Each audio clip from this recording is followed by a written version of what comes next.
Halo, salam sejahtera buat kita semua. Nah, hari ini kita akan mengupas tuntas tentang peternakan gitu ya. Nah, seputar ikan nila. Nah, bagi teman-teman yang penasaran nih, bagaimana cara berternak ikan nila, kita sudah bersama dengan Bapak Sudarmono ya Pak ya. Bapak Sudarmono, asalnya dari mana Pak? Saya asalnya dari Maguwarjo. Maguwarjo, Ya, Bapak asli Maguwarjo ya, berarti ya Pak ya. Betul. Dan di sini nih Pak, ini kita berbicara tentang seputar peternakan gitu ya Pak ya. Ya. Di sini itu berternak ikan apa sih Pak di sini? Nila, kita fokusnya di nila. Oh, fokusnya. Kita fokus di nila, terus kita ada tambahan paling ada 1-2 koi. Oh. Itu koi itu untuk melengkapi aja. Melengkapi Karena aja. juga kita juga suka dengan koi. Oh. Jadi kita untuk sampingan itu ada ikan koinya. Gitu. Oh, jadi di sini adalah peternakan ikan koi dan juga nila yang fokusnya ya Pak. Ya, Ya. okay. Karena hobi di ikan koi juga ya, sehingga peternak koi kayak gitu ya Pak. Tambahan itu hanya untuk tambahan itu. Oh. Nah, untuk tambahan hasil samping jadi. Iya Pak.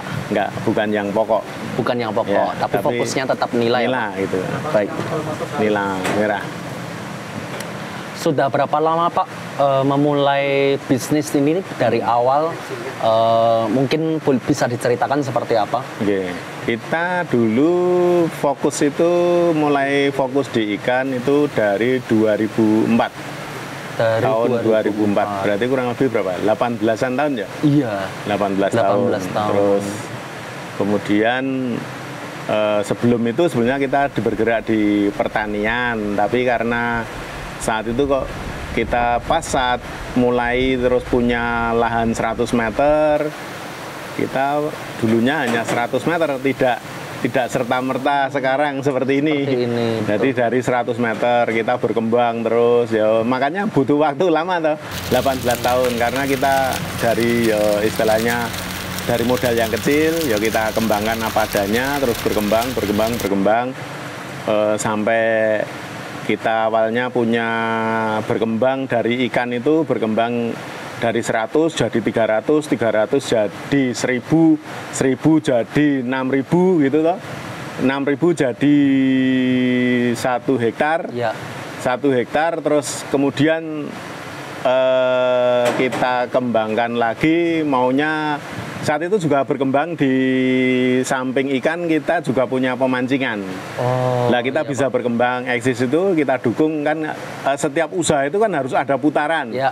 Ada putaran, ada hasil harian. Hasil ya harian. kita polanya budidaya ikan saat itu mungkin masih bawal, sekitaran bawal karena saat tahun-tahun sekitar 2009, 2010 itu kan bawal gencar-gencarnya. Nah kita naik daun gitu, ya. Baru naik daun. Lah itu terus kita berkembang ke pemancingan. Ya.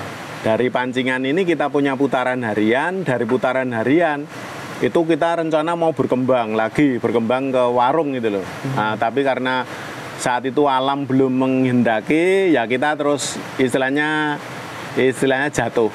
Kita jatuh bisa habis-habisan. Oh. Tahun 2013, 2014, 2015 itu pahit-pahitnya saya. Saya bahkan saat itu sampai kita jual aset sampai ratusan juta. Lumayan itu ceritanya panjang kalau diceritakan.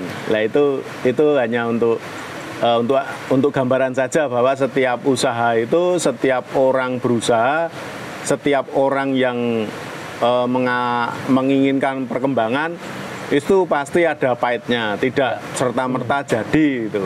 Ya. Nah kalau untuk saat ini ya matur nuwun, artinya kita sudah diberikan kekuatan untuk pulih kembali.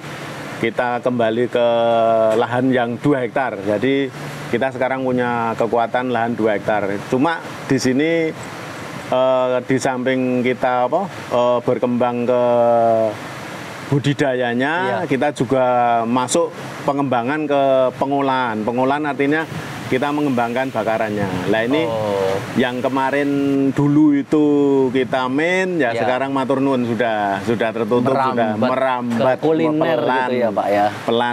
Pelan kuliner. Di samping kita punya punya produk ya toh, Ya. kita kembangkan lagi ke arah kulinernya gitu. Mungkin teman-teman juga penasaran nih Pak. Oke.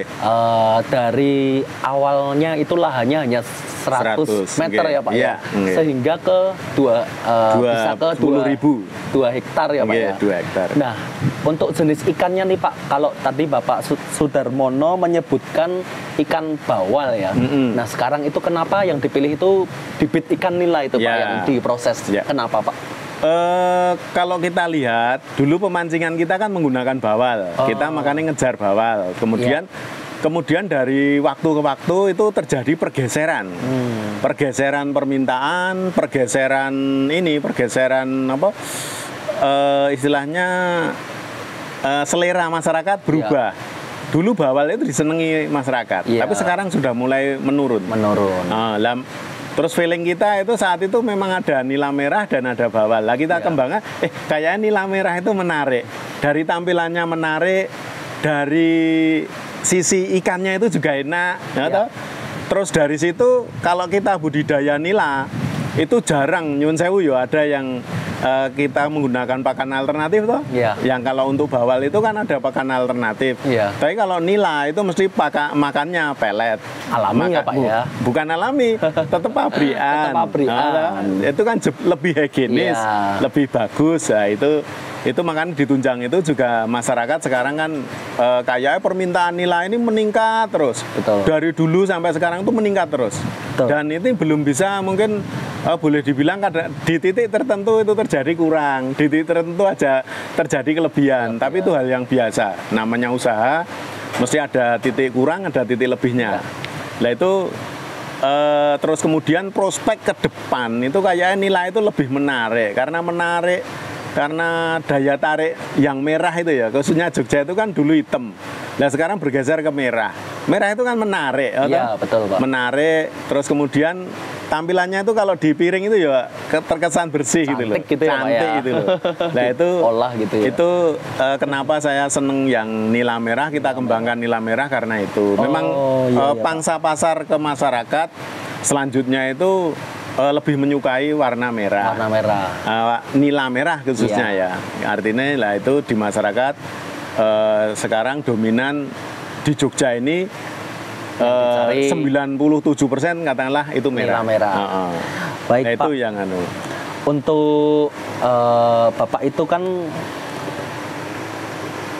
pernah berpendidikan SPD ya Pak ya? Oke. Menempuh gelar SPD ya Pak ya? Ya. Sarjana pendidikan. Oke. Lalu mengapa pada akhirnya ya kan Pak? ikan. Iya Ya. betul, ke dunia Oke. peternakan tuh Pak. Sebenarnya karena Bagaimana, gini, Pak, saya pas saat prosesnya?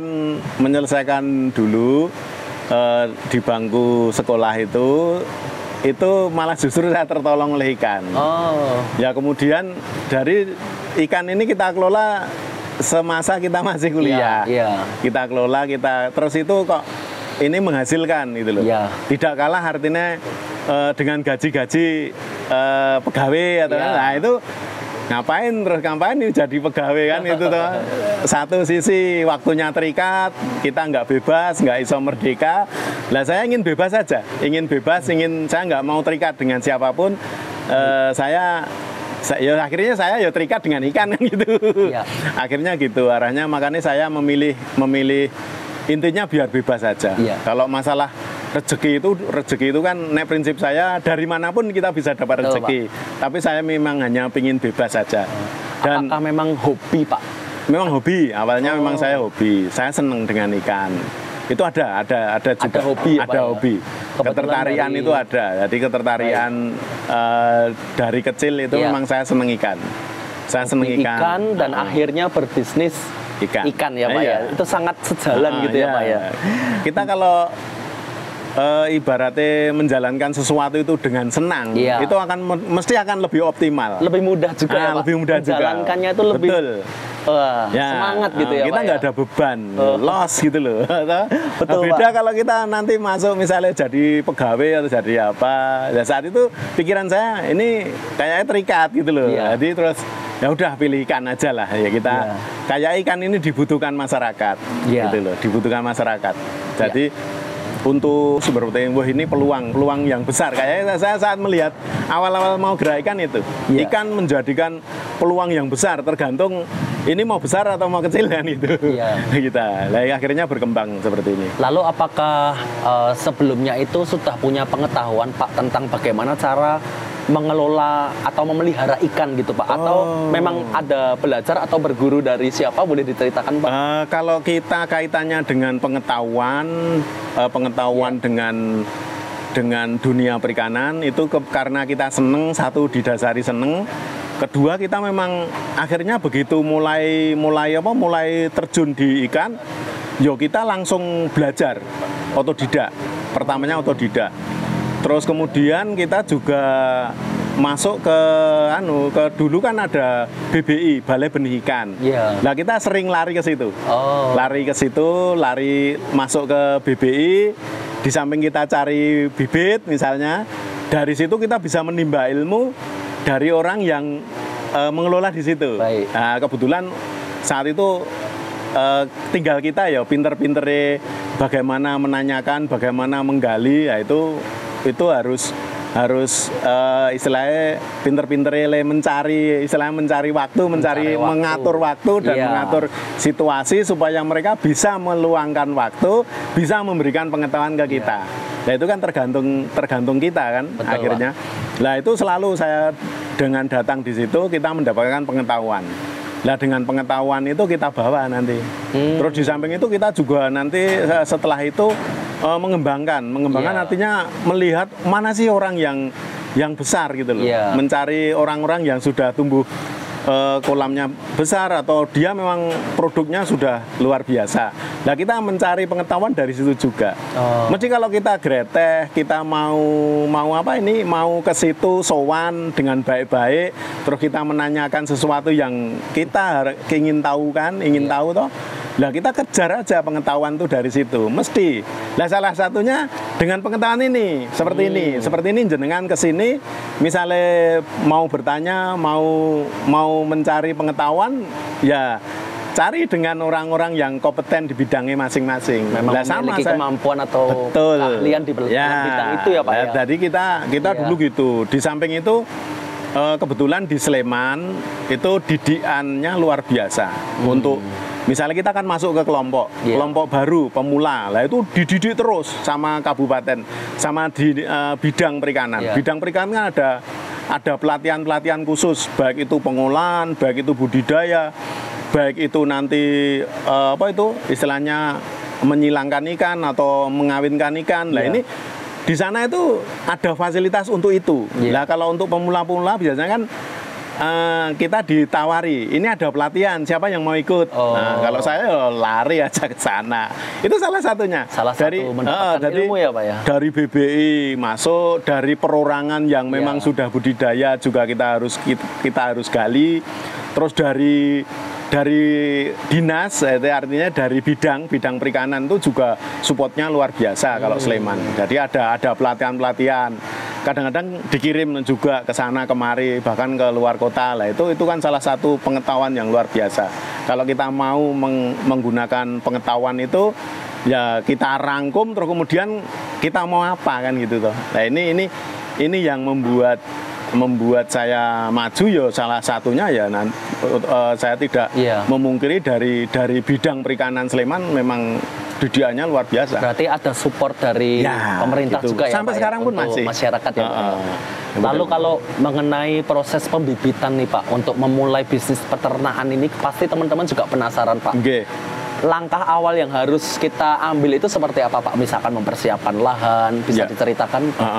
Untuk masalah pembibitan, kalau ini keterkaitan dengan pembibitan ataupun budidaya, itu sebetulnya kunci utamanya ya kita harus punya wadah.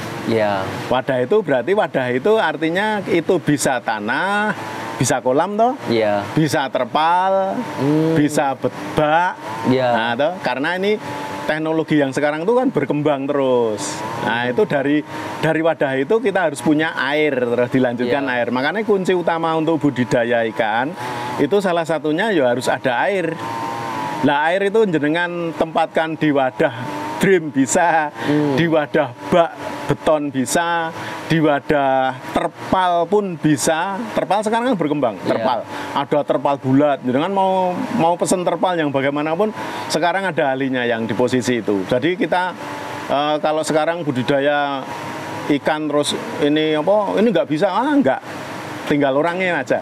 Nah sekarang tinggal pengetahuannya bagaimana, terus hubungannya dengan yang lain bagaimana, artinya dengan keterkaitan teknologi, ini berkembang luar biasa, berkembang luar biasa. Jadi dari situ dengan persiapan apa yang ada itu baru kita mulai. Harus ada air, setelah itu ada air, airnya cukup. Yang penting airnya cukup. Setelah kita punya wadah, punya air, berarti kita harus punya bibit. Atau bibit ini yang nanti yang mempengaruhi kualitas air, nanti juga akan mempengaruhi kualitas bibit, juga akan mempengaruhi. Setelah kita punya bibit, itu lanjutkan kita harus punya pakan. Nah, didukung dari pakan yang baik, didukung dengan kualitas pakan yang baik. Pelet yang baik. Nah, ini nanti kita gabungkan ini, terus kemudian ditambah lagi satu itu yang memberi pakan. Nah, kalau 4 unsur ini sudah kita pegang, itu saya yakin budidaya itu nanti tetap tidak ada masalah. Tapi kalau salah satunya ini geseh, mbuh itu airnya, mbuh itu pakannya, mbuh itu bibitnya, atau bahkan manusianya yang memberi pakan, ini kalau itu tidak sinkron, nggak sesuai dengan kondisinya, lah ini mesti terjadi hal-hal yang tidak kita inginkan. Gitu ya, Pak, entah itu nanti kematian, entah itu nanti pakannya nggak jadi, atau nanti ya intinya budidayanya mesti nggak akan optimal. Jadi ada 4 unsur teman-teman di sini yang harus diperhatikan ya, harus Pak. diperhatikan. Tadi itu tempat atau wadah ya Pak ya, air, lalu airnya, terus kemudian pakan dan juga bibit, manusia yang mengelola ya Pak ya, tambah bibitnya. Ya itu jadi pokoknya empat hal itu tidak boleh di istilahnya disepelekan. Ya, harus dipegang, benar-benar harus kita perhatikan 4 unsur tadi teman-teman. 4 unsur, 4 hal itu diperhatikan benar, ya moga-moga memberi hasil. Gitu. Baik Pak.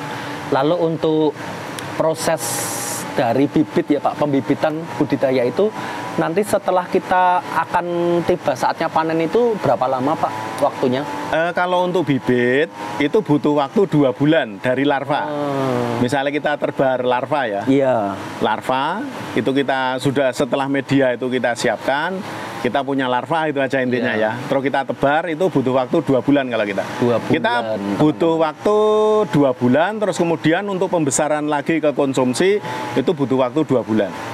Jadi kalau kita hanya mau panen bibit, itu hanya cukup waktu 2 bulanan. 2 bulan. Nah kalau standar kita memang intinya 2 bulan. Standar kita punya standar pokoknya 2 bulan. Kalau budidaya itu lebih dari itu mesti ada, bagi saya itu ada permasalahan. Karena kita mencari waktu yang paling tepat, paling cepat, paling cepat ya, cepat dan tepat. Itu kita hitung-hitung kalau waktunya 2 bulan itu kayak nggak terlalu lama, karena kita butuh putaran, butuh putaran pakan, putaran kita harus segera menarik hasil. Nah itu kan butuh waktu. Kalau kelamaan itu juga nggak bagus. Nah, tapi kalau semakin cepat ini semakin bagus. Nah, karena kita pernah itu budidaya, artinya itu pembesaran ya, di posisi pembesaran itu waktunya tidak nyampe 2 bulan udah panen. Nah itu berarti kan kita segera memotong siklus. Betul. Dengan panen itu misalnya 2 bulan atau 2 bulan kurang, itu langsung memotong siklus. Memotong siklus ini berarti langsung ada pemasukan bagi kita, bagi perusahaan kan gitu. Jadi 2 bulan ya Pak ya. 2 bulan. Di sini waktu yang efektif itu untuk budidaya adalah 2 bulan. Lah, kalau misalnya itu ada kelebihan waktu, itu berarti ada hal yang perlu dikaji lagi. Ada hal yang perlu dikaji lagi. Kalau saya gitu, prinsip ada saya yang gitu. salah apa gitu ya Pak, ya, dikaji ulang ya Pak ya. Lalu ada kendala nggak sih Pak selama kita berproses budidaya ikan? Misalkan dari cuaca atau faktor-faktor yang lain, ada kendala nggak Pak? Kebetulan kita ikan nila ini saat ini kalau kendala itu pasti ada. Tapi ya karena berdasarkan pengalaman, berdasarkan kondisi, itu yang penting kita harus bisa mengamati 4 hal tadi yang 4 di depan hal tadi. ya Pak ya. Kita berarti kan nanti mesti di posisi air. Kalau itu ada masalah, itu mesti di airnya. Di posisi air ini disebabkan oleh apa? Nah, air ini kita kaji, kalau kita kupas, kita pelajari, itu nanti ekosistemnya yang perlu diperhatikan. Ekosistemnya. Karena saat musim hujan terus menerus, hujan yang terus menerus itu juga nggak baik. Tidak ada hujan kurang hujan yo. Kalau itu panas berarti panas itu juga kalau kita nggak jeli juga nanti bisa juga masalah. Tapi yang paling berbahaya itu kalau musim panas hujan. Itu apa pengamatan. Dulu pernah tuh apa itu, Pak? Kita mengalami musim kemarau tapi hujan terus. Iya, betul. Nah, itu ekosistemnya rusak. Itu biasanya dengan pola itu nanti mesti ada entah itu bakteri, entah itu virus, nanti berkembang.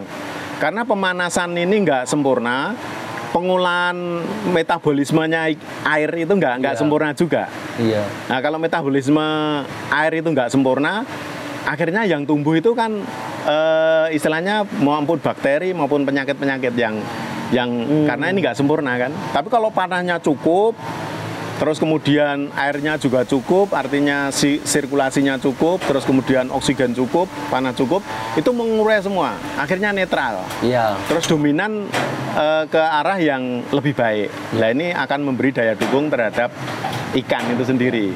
Jadi dalam proses perawatan itu perlu diperhatikan 4 unsur tadi ya Pak? Ya, 4 unsur baik itu. Dari segi kualitas air dan juga dari segi makanan gitu ya Pak ya. Lalu untuk kualitas air nih Pak, supaya menjaga air itu tetap terjaga, mungkin dari segi pH ya Pak ya, atau jenis air seperti apa sih Pak yang diperlukan ikan nila itu, ataukah harus bersih atau ada campuran dari air yang berasal dari alam seperti itu? Atau kita intinya kita perhatikan ikan itu nyaman gitu aja. Nyaman itu biasanya kan terpengaruh oleh pH, keasaman toh, terus kemudian dari suhu. Suhu itu sekitar 29 kalau 29. Bisa. Tapi kita kan kadang-kadang nggak nyampe itu. Tapi kadang-kadang juga mencapai. Nah, kalau suhunya bagus, nanti pH itu ngikuti. pH-nya juga terpengaruh toh oleh suhu, oleh juga. Terus kandungan aliran itu debit yang masuk sama debit yang buang itu juga harus seimbang. Kalau saya seneng yang air itu kan kadang-kadang ada yang warna hijau, ada yang warna coklat. Nah itu kan dipengaruhi oleh tumbuhnya ganggang, alga. Nah itu kalau saya seneng yang sang coklat. Oh, berarti kalau ada alganya malah nggak baik air. Alga itu pasti hidup, pasti hidup di air, cuma prosentasenya. Nah, kalau saya seneng yang coklat. Seneng yang coklat itu karena di situ yang dominan ini loh, Mas. Yang seperti ini. Ini kan coklat kehijauan toh. Betul, Pak. Toh? Ini kan kecoklatan kehijauan. Nah, ini yang dominan hidup itu nanti diatom. Nah, diatom itu termasuk alga Pak ya, kalau nggak salah. Iya. Nah, itu dia itu punya kemampuan saat oksigen kurang, dia menghasilkan oksigen. Iya. Nah, itu jadi begitu saat malam hari oksigen kurang, ada yang menghasilkan oksigen. Nah, berarti ikannya kan lebih sehat dibandingkan nanti yang hidup itu misalnya yang hijau itu bisa blue green atau yang yang alga ganggang hijau itu cenderung memberi warna hijau. Nah, kalau hijau itu berarti malam hari itu membutuhkan oksigen semua. Ikannya membutuhkan oksigen, tumbuhan air yang renik itu juga membutuhkan oksigen. Nah, ini kesadap semua oksigen. Nah, tapi kalau itu yang tumbuh di atom, saat oksigen kurang, dia menghasilkan oksigen. Berarti kandungan apa yang ada di dalam air itu harus berpengaruh. Iya, teman-teman, itu kalau kaitannya ikan budidaya. Tetap sehat gitu ya Pak ya, dan tidak gagal panen. Nah, itu nanti tumbuhnya istilahnya ganggang, tumbuhnya yang tumbuhan renik atau plankton itu kan dipengaruhi sirkulasi air, terus kemudian dari volume pakan yang diberikan juga. Betul, itu Pak. kaitannya gitu. Baik Ya. Pak, tadi Oke. kita sudah berbicara tentang kualitas air yang harus dijaga supaya Oke. kita tidak gagal panen nih Pak. Nah, lalu bagaimana Pak penghasilan saat pandemi ini, apakah berpengaruh atau malah meningkat drastis nih Pak? Ya. Boleh diceritakan? Untuk permasalahan dalam kondisi pandemi ini, ya kita alhamdulillah, puji Tuhan, itu tetap lancar. Tetap lancar ya, Pak, tetap ya? Kita boleh dibilang terjadi penurunan tapi cuma dikit. Karena kemarin itu kita punya pasar lokal. Iya. Pasar lokal ini yang menolong kita. Jadi pasarannya tetap stabil walaupun terjadi pengurangan volume istilahnya Iya. penjualan itu pasti, itu yang pasti. Dengan pola itu kita ngatasinya ikan yang sudah ukur. Pak, saat pandemi kemarin loh, Iya. saat pandemi kemarin sebelum dibuka Iya. PPKM ini, Iya. itu kita yang sudah ukur kita kendalikan pakannya. Jadi kita supaya ikan itu tidak terlalu over gedenya. Karena mengingat kita waktunya itu 2 bulan, begitu ini mendekati 2 bulan tapi sudah ukur, Iya. itu kita rem pakannya. Oh. Kemarin kita lakukan pengereman itu dengan pola makan Iya. puasa sehari, Iya.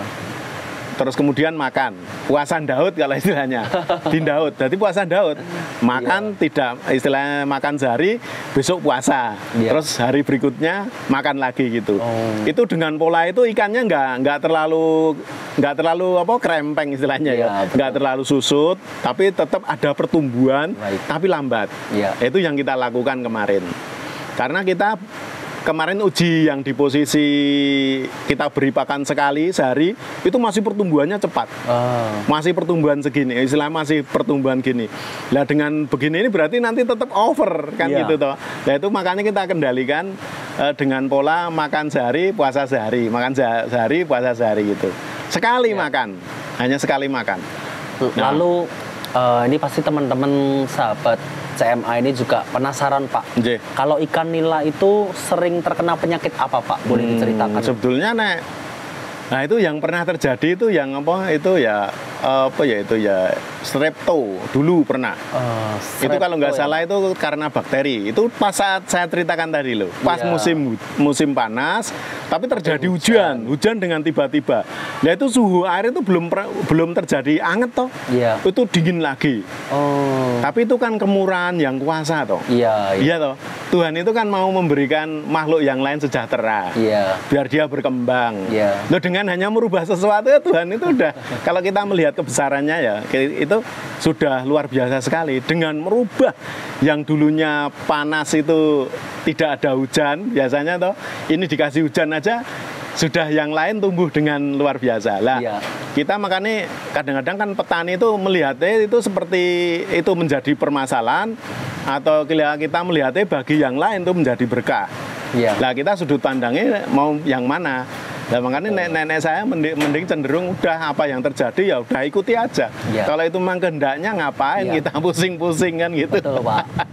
Ini kita lebih dalam lagi nih Pak. Nah, Pasti gitu. teman-teman itu penasaran juga Apa? Pak. Omset yang dihasilkan dalam 1 bulan. Boleh diceritakan Pak seperti apa Pak dan berapa Pak? omset 1 bulan yang kita itu dihasilkan? kalau dulu itu bisa mencapai antara 15 sampai 20 ton. 15 sampai 20 ton. Itu kalau dirupiahkan itu berapa itu? Pak? Kalau itu kalikan 22 gitu aja, monggo hitung 22? sendiri. Kadang ya kurang lebih segitu. 22 juta? 22.000. 22.000. Kau per kilo 22.000 ya Pak ya? Itu sama ini kalau kita kan ngomset sama kadang-kadang kan juga kita beli dari petani. Iya. Kalau di posisi kita sendiri mungkin kurang lebih antara 15-an. 15-an ton. 15 ton Pokoknya ya? 10 sampai 15. 15 Naik turun. ton, ya. Mesti naik turun, Mas. Di bulan ini mungkin katakanlah 12 atau 13. Tapi bulan depan mungkin turun atau naik. Nah, itu Ya. sebaliknya. Kurang lebih itu. Kurang lebih segitu, terus kemudian kita pakannya juga lumayan. Pakannya per bulan itu bisa 100-an 10 sampai 130. Kalau pas naik, pas ikannya besar semua mendekati bisa 150 juta.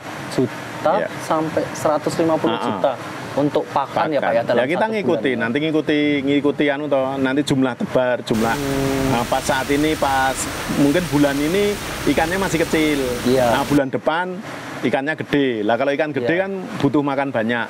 Tapi mendekati akhir bulan udah kita panen kan gitu. Iya. Karena polanya 2 bulan tadi. 2 bulan tadi panen ya Pak ya. Lah mungkin bulan ini pakannya hanya mungkin 100-an juta, tapi begitu bulan besok di sampai pertengahan bulan mungkin sudah naik lagi. Lah Ya. tapi di akhir bulan kan sudah panen. Baik Gitu. teman-teman sahabat CMA, bagi yang penasaran tentang omset nih ya. Tadi dikatakan oleh Bapak Sudarmono bahwasanya dalam satu bulan itu menghasilkan 10 sampai 15 ton dan per kilonya itu harganya 22.000 ya Pak jika Iya, dijual kurang ya. lebih itu. Nah, itu Naik teman-teman turun. bisa menghitung seberapa besar omset yang dihasilkan oleh peternak ikan nila atas nama Bapak Sudarmono. Nah, selanjutnya Pak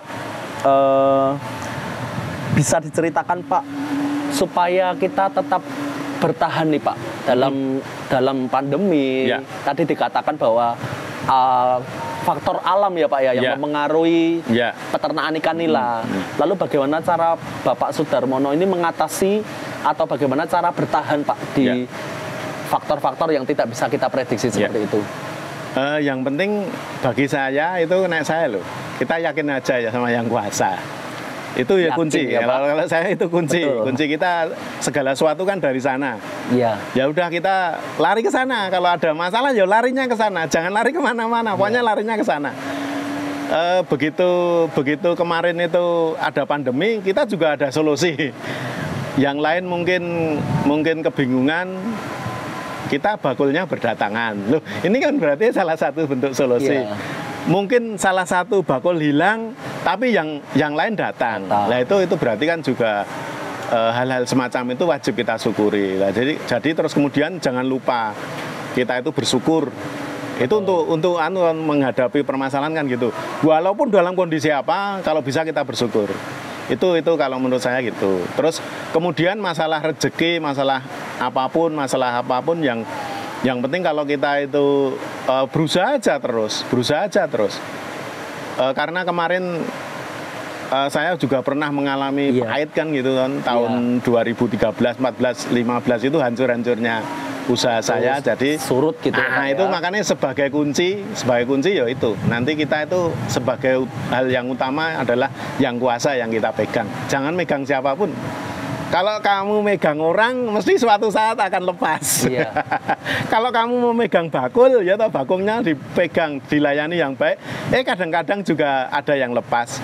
Tapi yang lainnya juga ada yang datang. Berarti kan itu hukum keseimbangan kan? Baik. Berarti selama itu yang kita perlukan, sana yang menyediakan kan gitu.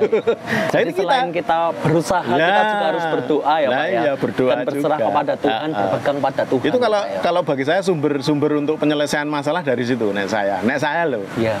Jadi Lalu tetap hubungan dengan sesama itu kita harus baik kan. Iya.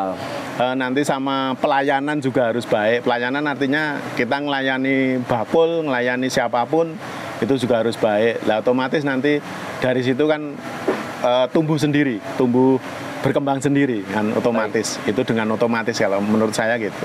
Baik Pak. Ya. Untuk menjual hasil panen ya Pak ya yang Oke. sudah kita olah, kita kelola bibitnya sehingga Oke. kita panen. Adakah pasaran yang sudah Bapak Sudarmono ini dapatkan? Misalkan ada bakul-bakul yang datang atau ada penjual ikan di tempat lain. Kebetulan kita untuk partai besar itu ada 3 bakul.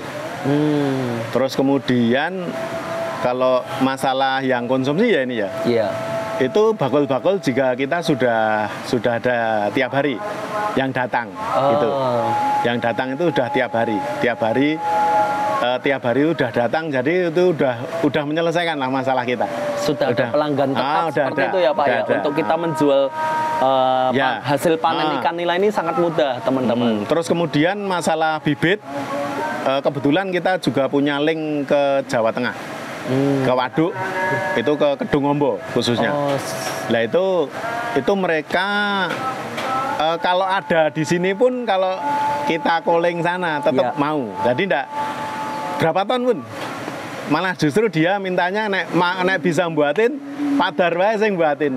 Nah, kita ternyata dari pihak sana itu dipercaya karena kualitas, kaitannya kualitas. Nah, makanya tadi saya bicara untuk mendukung produksi itu harus ada bibit. Nah, bibit salah satunya ya. Salah satunya bibit. Nah, bibit ini harus baik. Makanya kalau bibit itu nggak baik, nggak ketemu Mas. Itu makanya hati-hati naik budidaya. Kata kuncinya dari situ. Jadi awalnya kita waktu memilih bibit teman-teman itu harus benar-benar bibit yang berkualitas ya Pak, supaya hasilnya nanti juga berkualitas pula.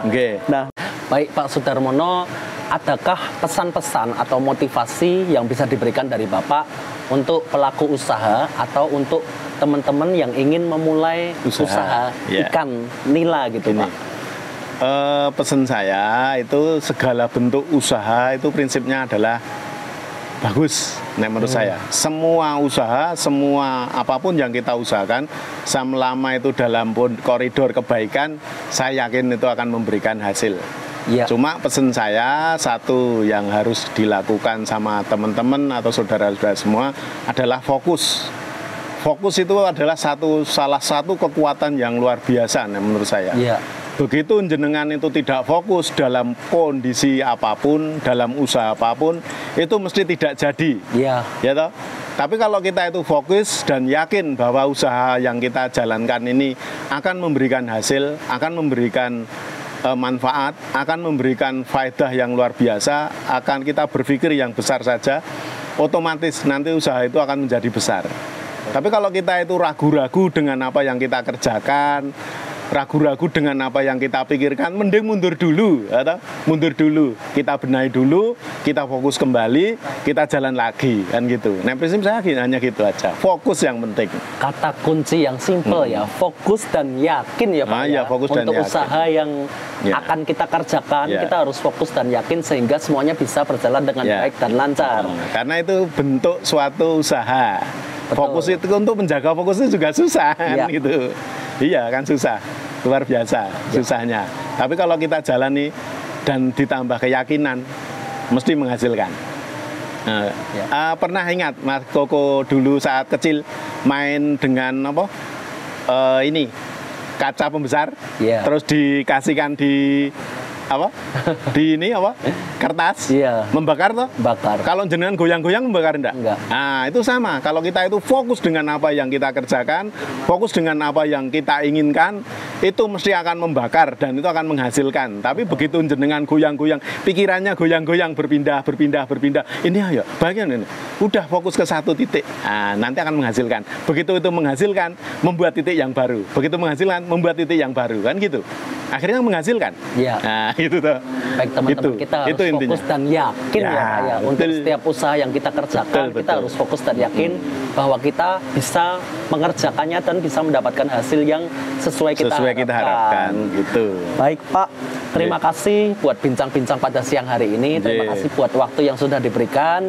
Bagi teman-teman yang penasaran nih, ingin belajar lebih lagi tentang bagaimana cara budidaya ikan nila, bisa menghubungi Bapak Sudarmono di kawasan Kelampok Baru, Berbah, Sleman. Karena di sini Bapak Sudarmono selain mengelola ikan nila, Bapak Sudarmono juga membuka usaha kuliner di depan lahan ya Pak ya, di depan lahan peternakan. Jadi teman-teman bisa mencicipi ya Pak ya, ikan bakar yang